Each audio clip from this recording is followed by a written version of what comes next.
T20 Asia cup में super 4 मरहले के अहम मैच में बांग्लादेश को 11 रन से हराकर पाकिस्तान फाइनल में पहुंच गया। इतवार को भारत से टकरा होगा।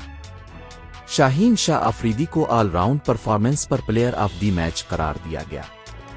दुबई में खेले गए सुपर 4 मरहले के इंतहाई अहम मैच में बांग्लादेश ने टॉस जीतकर पहले फील्डिंग करने का फैसला किया। पाकिस्तान ने पहले बैटिंग करते हुए 8 विकेटों पर मुकर्ररा 20 ओवर्स में 135 रन्स बनाए। अगरचे इब्तिदाई बल्लेबाज नाकाम रहे, मगर निचले ऑर्डर ने कुछ जिम्मेदाराना बैटिंग करते हुए टीम को एक काबिले दिफा हदफ तक पहुंचा दिया।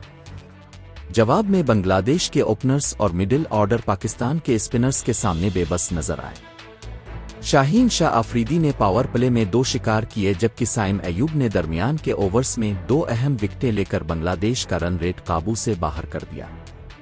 पाकिस्तान की शानदार बॉलिंग के 135 रन्स भी काफी साबित हुए और यूं ग्रीन शर्ट्स ने एशिया कप की 41 साला तारीख में पहली मर्तबा फाइनल में भारत के साथ बड़ा मुकाबला तय कर लिया।